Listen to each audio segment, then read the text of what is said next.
Okay, good morning sa ating lahat, mga ka-agri at mga kaibigan. No, this morning ay sa pitsaron, October 5. Ito po ang aming first selection harvest, no?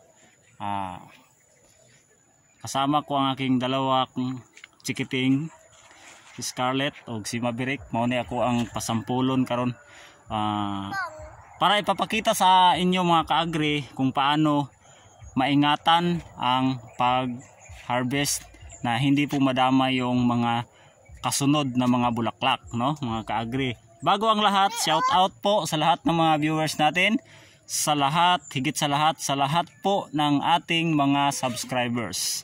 Sa mga hindi pa po nakapag-subscribe, yung mga bago pa po sa aming YouTube channel, inaanyayahan namin kayo na mag-subscribe at mag-share, mag-likes sa amin pong mga videos at patuloy na suportahan ang aming YouTube channel, ang aming programa tungkol po sa pagsishare namin sa kaalaman po ng agrikultura gaya ng mga pagtatanim ng mga halamang gulay.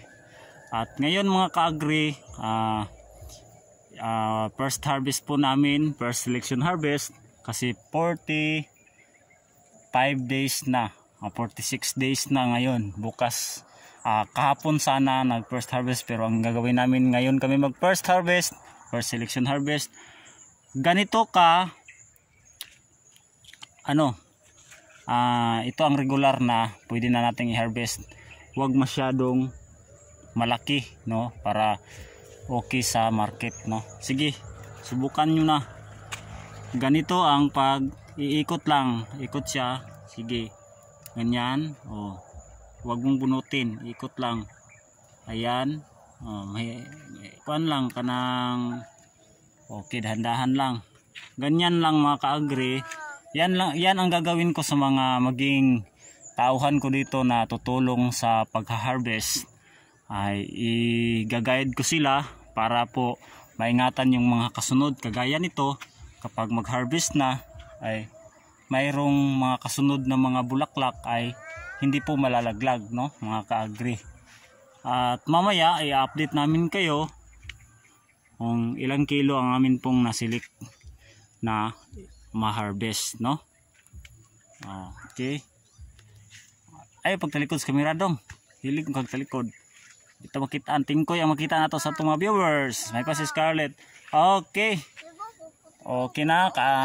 Ganyan lang mga ka-agri, no, at mga kaibigan, no. Marami nang pwedeng ma-harvest dito sa amin pong sitawan. So yung pinakamalaki, ito medyo apiki na to, no. Medyo mataas na. Ang tama lang, ganito kalaki. Ganito, pwede na siya, no. Medyo marami-rami na ngayon. First selection harvest. Yan lang po mga ka-agri ang amin po may share namin sa inyo.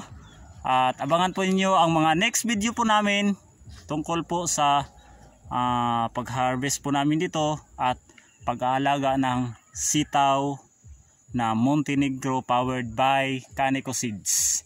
Yan lang po. God bless po sa ating lahat at magandang umaga uli sa inyo.